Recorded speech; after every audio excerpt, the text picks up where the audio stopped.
buenas tardes, bienvenidos a Yucatán Presenta, una coproducción de la Secretaría de la Cultura y las Artes del Gobierno del Estado de Yucatán y el Instituto Mexicano de la Radio. Mi nombre es Luis Andrade y como siempre, de lunes a viernes de 3:30 a 4 de la tarde, les invito a conocer la cartelera de eventos artísticos y culturales de museos y patrimonio que existen en Yucatán. Esta tarde nos acompaña Nadia Pérez Basurto, jefa del Departamento de Fomento Literario y Promoción Editorial, y Rosely Elizabeth Quijano León. Muy buenas tardes a ambas. Buenas tardes, Luis, y buenas tardes a tu auditorio. Muy buenas tardes, muchas gracias. Antes que nada, leerles la semblanza de Rosely. Preparados, está larga y muy completa. Rosely Elizabeth Quijano León nació en Progreso, Yucatán, es licenciada en Ciencias Antropológicas con especialidad en Lingüística y Literatura por la Universidad Autónoma de Yucatán. Cuenta con maestría en Español por la Escuela Normal Superior de Yucatán, certificación en competencias docentes por la UPNCEP y especialización en Educación Artística, Cultura y Ciudadanía por la Organización de Estados Iberoamericanos. Es docente de la Facultad de Ciencias Antropológicas en la Licenciatura en Literatura Latinoamericana y actualmente es directora del Colegio de Bachilleres del Estado de Yucatán, COBAY, en el plantel San José Tzal. Es promotora de lectura y escritora, autora del libro Los olvidos de la literatura yucateca de principios del siglo XX, Pedro I. Pérez Piña, editado por Conaculta, Sede Culta en 2012. También ha sido editora de Yucatán en su literatura, Apuntes y Perspectivas, editado por la UADY en 2014. Ha colaborado en otros libros, colectivos, revistas y periódicos locales. Colaboradora en Novedades Yucatán con la columna Eclosión de Letras. Es miembro de la Asociación Mexicana de Profesores de Lengua y Literatura, AMPEL, del Programa Nacional Salas de Lectura y actualmente presidenta de la Red Literaria del Sureste. Mención honorífica en el concurso México Lee 2012 y primer lugar en 2015 en la categoría Fomento a la Lectura en otros espacios educativos. Actualmente coordina el programa de Fomento a la Lectura y Escritura del COBAY denominado A Leer se ha dicho. ¿Qué tal? ¿Qué tal? ¿A quién te traje hoy? Alguien que de verdad vale la pena, además como para inaugurar la semana, para platicar sobre las mujeres, lo que estamos haciendo, nuestro papel en el arte y en particular hoy que nos toca hablar sobre literatura y fomento literario. Oye, que sí, y qué importante, ¿no? El tema suena a veces complicado cuando se dice así, pero el tema de la mujer es hasta cierta forma triste que estemos en pleno siglo XXI y tengamos todavía que hablar de igualdad o de encontrar momentos para hablar de la mujer. Deberíamos de hablar de ella siempre y en todo momento. Yo creo que no debería haber una distinción en sí, ¿no? O sea, quienes son buenos profesionales o buenos artistas o buenos creadores deberían serlo por sí mismos, pero lo cierto es que la cuestión de género sí tiene un peso y por mucho tiempo ha sido un peso negativo en particular en las mujeres, ¿no? El hecho de ser mujer, los obstáculos que pueden encontrar, sobre todo las mujeres creadoras para crear, comunicar sus ideas y distribuir su obra y recibir el reconocimiento que merecen, ¿no? Y creo que Rosely nos puede platicar más al respecto porque sobre todo ella que lo ve desde diferentes ángulos, tanto desde la investigación, pero también desde lo que está pasando ahora en Yucatán, ¿no? En la parte de creación como de fomento. Claro, pues bueno, antes que nada, muchísimas gracias por la invitación para platicar un poco acerca de este trabajo y coincidíamos, bueno, precisamente con Nadia, ¿no? De esta fecha importante que se acerca para platicar un poco acerca de las mujeres, ¿no? En el mundo literario. O sea, sabemos que siempre las mujeres desde Sor Juana, ¿no? Que conocemos muy bien su historia, estas dificultades que tuvo como monja, como mujer, pero sin embargo sobresalió, ¿no? Pero bueno, es verdad que el recorrido de las mujeres en el mundo de las letras, sobre todo en el mundo de la publicación, han sido siempre un camino con muchas dificultades, con muchas barreras, impuestas muchas veces pues por los hombres, ¿no? Que en algún momento o por mucho tiempo consideraron que la escritura no era un ejercicio para la mujer, ¿no? Y cuando lo fue, era únicamente para tratar temáticas de mujeres, ¿no? Como una literatura femenina, que como tal yo creo, no sé qué opina Nadia, ¿no? Tampoco debería existir ese término, porque finalmente es literatura como tal, ¿no? Sin ese adjetivo. Entonces, Hay muchísimos casos, ¿no?, que se pueden encontrar en la historia de la literatura, pero principalmente en la literatura latinoamericana hay como que más énfasis, ¿no?, en estas historias de mujeres que trascienden, que hoy son conocidas como tales, como escritoras y reconocidas, pero que en su época, vaya que sí la pasaron bastante mal, ¿no? Únicamente por atreverse a decidir el camino de la escritura como, pues no como profesión tal vez, pero sí como una oportunidad para expresar lo que sentían. Entonces, bueno, no sé si les parece, les puedo comentar algunos de estos casos, ¿no?, que para mí son significativos en la literatura latinoamericana. Uno, por ejemplo, es de una escritora que se llama Clorinda Mato de Turner. Ella es de Perú. Y en el siglo XIX, Clorinda Mato de Turner escribe una novela que se llama Ave sin nido, que se vuelve, bueno, una novela súper polémica, no solo porque la escribió una mujer, que para el siglo XIX no era algo común que las mujeres escribieran, sino porque esta mujer además tenía una imprenta que, como no tenía oportunidad como mujer donde publicar, ella decide hacer su propia imprenta y contrata a puras mujeres para trabajar en ella. Y esa imprenta se llama La Equitativa. Entonces, a través de esta imprenta, bueno, ella impulsa a muchas de las mujeres que se dedican a escribir poesía, novela, etcétera.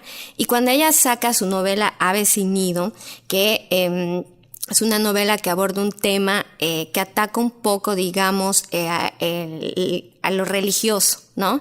Pone sobre la mesa el tema de que muchas veces la religión es precisamente la que limita el desarrollo de una comunidad, en este caso, ¿no?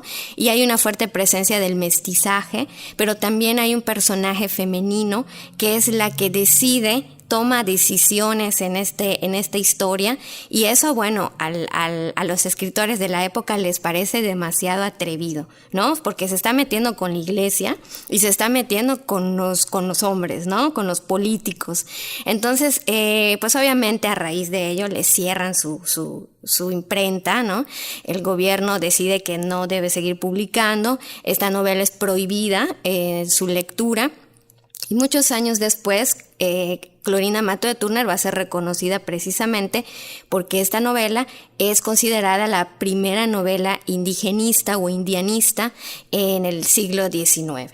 Entonces, bueno, la aportación que ella hace es sumamente importante, ¿no? Sin embargo, por el hecho de ser mujer, pues en su momento fue mejor silenciada o acallada estas voces que ella quería también transmitir, ¿no? Entonces, a raíz de ella, bueno, comienzan también a tejerse relaciones con otras escritoras, como por ejemplo con Mercedes Cabello de Carbonera. Ella también es de Perú, y ella conoce a Clorinda Mato de Turner. También ella decide escribir, decide arriesgarse en estos mundos y escribe una novela que se llama Blancasol, que ya es finales del siglo XIX. Blancasol es una novela naturalista y que trata precisamente de una mujer que, bueno, se arriesga también, que decide tomar el papel de quien toma las decisiones en su matrimonio, cosa que eso sabemos no ocurría en el siglo XIX, ¿no? La mujer era la que tenía que acatar las órdenes del hombre, la mujer era para la casa. Y bueno, ella a través de esa novela visibiliza, ¿no?, a esta mujer que toma decisiones, pero también muestra, como finalmente novela naturalista, que hacer eso tiene sus riesgos y tiene sus consecuencias. Por eso el final de esta mujer es bastante trágico, ¿no? Entonces, bueno, a través de ellas dos podemos ver un poco estas dificultades para publicar, pero también cómo las mujeres en la literatura han ejercido esta fuerza que tienen las letras para impactar en sus públicos, porque definitivamente las lectoras de ayer y las lectoras de ahora, pues nos transmite un mensaje, ¿no? Nos transmite una esperanza de decir, bueno, si ellas abrieron camino, hoy creo que tenemos muchas más oportunidades para poder escribir. Y precisamente esa era como una pregunta que yo pensaba en preguntarte, ¿no? De ¿cuáles crees que son los retos para las nuevas generaciones ahora, después de todo este camino recorrido, lo que falta por recorrer, pero también hacia dónde y qué es lo que las nuevas generaciones necesitan tomar en cuenta, tanto como creadoras como promotoras de la literatura, y no precisamente, como tú dices, la literatura femenina, sino el lugar de las mujeres en ella. Pues yo creo que ahora tenemos, la verdad, grandes ventajas, ¿no? Sí tenemos grandes ventajas, sin embargo, tampoco podemos decir que tenemos por completo la libertad, ¿no? Porque precisamente sucede eso. Muchas de las editoriales, ¿no?, valoran una obra por esta categoría feminista o femenina que puede tener la obra y no como tal, ¿no? Hay muchas escritoras que quieren tratar temas sociales, temas tal vez políticos, temas que son considerados como para hombres, y sus obras no pasan estos criterios editoriales muchas veces, ¿no? Entonces, creo que sí hay mucha presencia de mujeres escribiendo, pero ahora habría que preguntarnos si están escribiendo solo para mujeres. También creo que no es una generalidad, por supuesto, pero creo que los hombres leen muy poco a las mujeres, ¿no? Como que entre nosotras mismas nos leemos.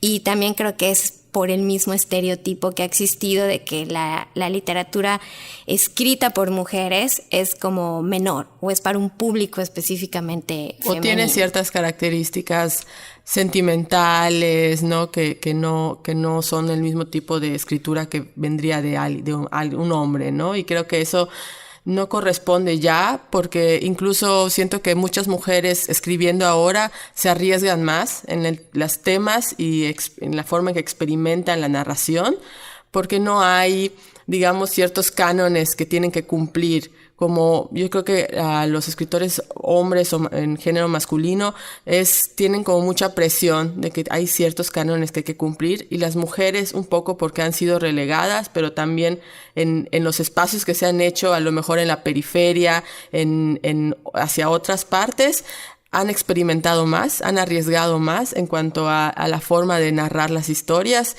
A mí siempre me da mucha también curiosidad ver cómo sí veo quién lo escribió, si es hombre o mujer, solo para entender cómo desarrolló a los personajes o cómo desarrolló la narrativa y qué tuvo más fuerza en su historia, pero no creo que sea un factor decisivo cuando estás leyendo o estás escogiendo un libro para leer, ¿no?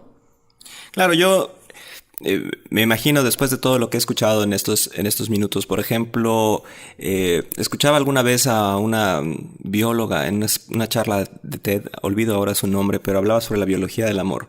Y hacía referencia a que las narradoras por excelencia son las mujeres, porque inclusive en la prehistoria, alrededor de la fogata, quienes contaban las historias y quienes estaban encargadas de mantener y transmitir la historia eran las mujeres, mientras los hombres hacíamos alguna otra cosa, ¿no?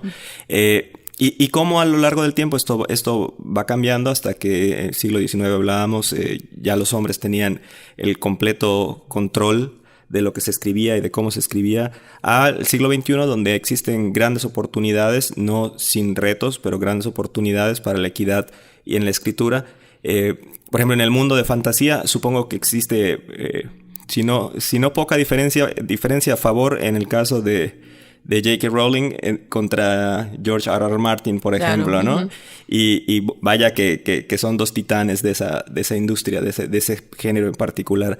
Pero en temas como mencionábamos en el caso de estas escritoras que son más políticos, que son más polémicos, que son de idea, que son inclusive contestatarios, que hablan contra el sistema, ahí es donde hace más ámpula, ¿no? ¿Y cómo estamos ahí hoy? Pues sí, precisamente, bueno, incluso la misma autora, ¿no?, de Harry Potter, al principio tenía que publicar con seudónimos, porque no le publicaban por el hecho de ser mujer, ¿no? Entonces, de hecho, por eso es las siglas, ¿no? Exacto. La JK, para no mostrar que se trata de un nombre femenino. Exactamente. Entonces creo que ahí, de hecho, ahora que quiere escribir algo diferente, ¿no? O sea, a lo que la hizo tan popular, ¿no? Pues también hay cierto recelo, ¿no? A ver qué es lo que publica, ¿no? Y también creo que ahorita en esta cuestión se está trabajando mucho y se está aprovechando más bien que el tema es importante para visibilizar a muchas de las mujeres que por muchos siglos fueron olvidadas. silenciadas, ¿no? Rosa Montero, por ejemplo, es una escritora que a mí particularmente me gusta mucho, que habla mucho sobre las mujeres en diferentes ámbitos, ¿no?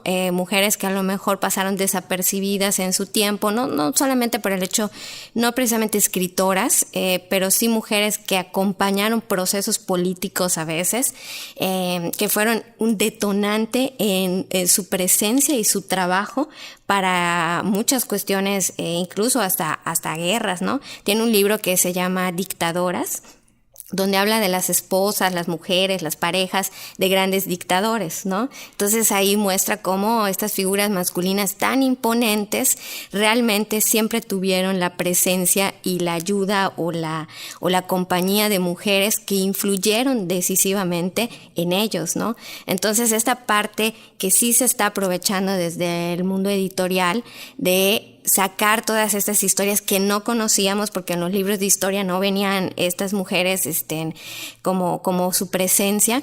A mí me parece que desde este punto de vista sí es importante, pero sí nos falta todavía, como decía Nadia, ¿no? Esa libertad de escribir de cualquier tema, sin importar si eres hombre o mujer, ¿no? Claro, había un viejo dicho de esos que querían decir pero no decían, ¿no? Decía, detrás de un gran hombre hay una gran mujer. Y yo, bueno, obviamente sabemos que ya no es detrás, nunca fue detrás, siempre fue al lado.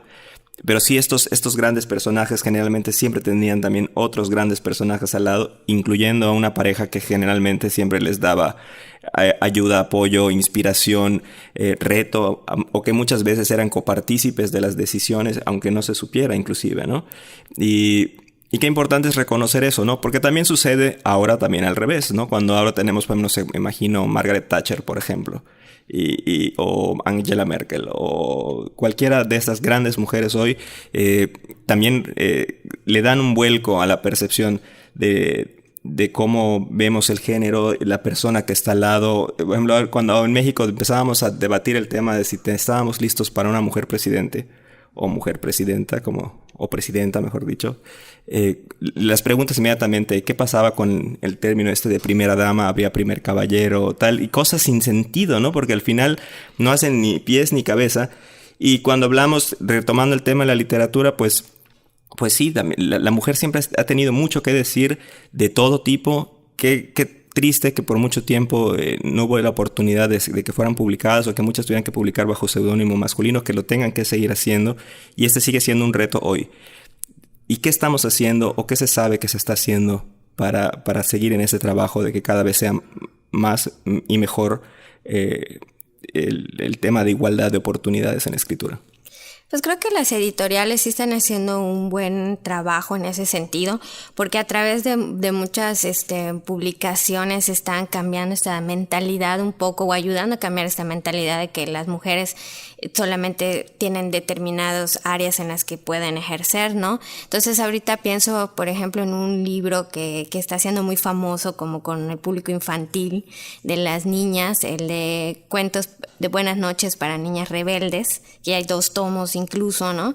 Que cuenta historias, pero para que las niñas vean que pueden ser lo que quieran ser, astrónomas, pueden ser químicas, pueden ser piratas como fueron en su época también. Bueno, pueden ser lo que ellas quieran soñar, que ya no existe eso con lo que crecimos como en mi generación, ¿no? Con el ideal de la princesa rescatada por el príncipe, ¿no? Y esperando a tener un final feliz. Eso me parece que las editoriales, a través de ese tipo de publicaciones, están trabajando mucho en ello. Ahora nos corresponde a nosotros como padres de familia, como maestros, como promotores de lectura, pues hacer que estos libros y estas historias lleguen a los niños y jóvenes, y también niños, porque también creo que no hay que tampoco darle demasiado o hacer lo inverso, ¿no? Ahora pensar que las niñas, las mujeres son más que los hombres, ¿no? Y que empiece a generarse una dinámica contraria. Como tú decías, ¿no? Es a la par. Tanto unos como otros somos igual de importantes, debemos tener las mismas oportunidades, pero hay que trabajar en ello. Entonces, desde el mundo de la literatura se está aportando con estos títulos que están ejerciendo, yo creo que esta dinámica de crear un cambio de conciencia. Ya veremos también, ¿no? Cuando estos niños que lo están leyendo en unos años crezcan, si realmente en la práctica, en la acción, esto sucede. Claro, y también no solo en la parte, yo creo que literaria, también en las cuestiones de todo el ecosistema del libro hay más mujeres involucradas en la edición, en la publicación, ¿no? Pilar Reyes, que creo que para mí me encanta como la forma en que ella ha llevado su trabajo. Ella fue editora de Alfaguara Colombia, ahora es editora de Alfaguara España, ¿no? Y la forma en que ella ha abordado desde su posición, yo creo que más que allá de, como tú dices, Roseli y Luis, ¿no? De unos son más que otros o hay que darle ahora todo el espacio a las mujeres, es abrirle los espacios a todos. Generalmente los espacios están ocupados tanto autores hombres o los puestos de trabajo para hombres, entonces la idea es facilitar para que hayan tanto hombres como mujeres, yo creo que los mejores, más allá del género, publicando o trabajando dentro del ecosistema del libro. Entonces creo que va por muchos caminos, como hemos dicho toda en esta conversación, ¿no? Hay un recorrido todavía que falta, pero creo que estamos avanzando. Creo que las nuevas generaciones tienen una visión muy integral de lo que implica. Hay mucha más colaboración, hay muchas más redes de comunidad y esos son también muy necesarias porque al final se trata de abrirnos al diálogo, de abrirnos a otras voces, a otras historias y darle cabida a todos. Bueno, pues sí, y se nos acaba lamentablemente el tiempo, da para muchísimo más esto, así que esperemos que si nos acepta la invitación, Roseli Quijano esté con nosotros próximamente para seguir esta charla. Claro. Y rápidamente, Nadia, ya se acerca, por supuesto, el Día Internacional de la Mujer el 8 de marzo, pero también la Feria Internacional de la Lectura de Yucatán. Claro, y de hecho, precisamente los dos eventos que son como los importantes para nosotros, están involucradas mujeres. El primero es la presentación de una colección de literatura literatura maya contemporánea. Vamos a presentar los primeros 2 títulos de Marga Aguilar Montejo y de Sácil Sánchez. Esto va a ser el viernes 22 de marzo a las 5 de la tarde y nuestro otro evento, pues que también estamos muy emocionados, que ya lo había mencionado, es la presentación de Teddy López Mills el sábado 23 a las 6 y también mencionar que Roseli nos está apoyando en nuestras actividades dentro del stand de Sedeculta en la Filey con varios talleres de fomento a la lectura desde diferentes perspectivas y sobre todo trabajando con jóvenes. Pues bueno, les invitamos a seguirnos en Facebook, Twitter e Instagram como Yucatán Presenta o escribiendo en su navegador simplemente yucatanpresenta.com para conocer toda la cartelera de eventos artísticos y culturales de museos y patrimonios en Yucatán, incluyendo las actividades de la Feria Internacional de la Lectura Yucatán, la FILEI. Y sin más, les agradecemos muchísimo el favor de su atención esta tarde a Yucatán Presenta y les recordamos que nos escuchamos mañana.